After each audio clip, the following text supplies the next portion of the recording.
Pencampwriaeth y bryd y Torddu Cymreig, a mae penderfyniad newydd cael ei wneud o beirniad cael gwaith caled ar ei ddwylo fe, a wedi dewis Malcolm Evans. Malcolm Evans o Gynwyl Elfed efo'i ddafad fagu.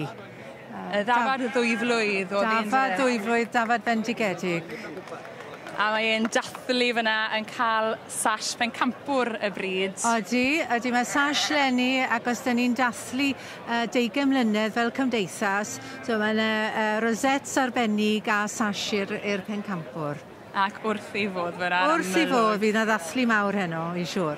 Awn ni draw nawr, diolch yn fawr i chi, awn ni draw i gael sgwrs gyda Malcolm Evans, sydd wrthi fan hyn yn rhoi'r sash. Malcolm Evans, llongyfarchiadau mawr i chi, blwydd o'r bolen. Diolch yn fawr iawn, oeddwn ni byth wedi chael o'r blaen a mae'n meddwl lot, mae'n rhyddiad mawr.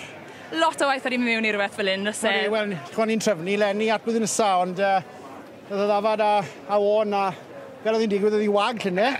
Ond oedd o'n yn ei lenni, mae mab i dod yn gynta fan hyn hefyd. So, oedd hi'n wedi paratoedd ar troad y flwyddyn. A gobeithio bod ni'n mynd o mas yn iawn. Eithon ni ennill y reserve champion yn y small holder, so mae wedi gwneud i dwbl. A fi, wel llongyfarchiadau mawr iawn i chi. Diolch. Mwynewch y dathlu. Diolch.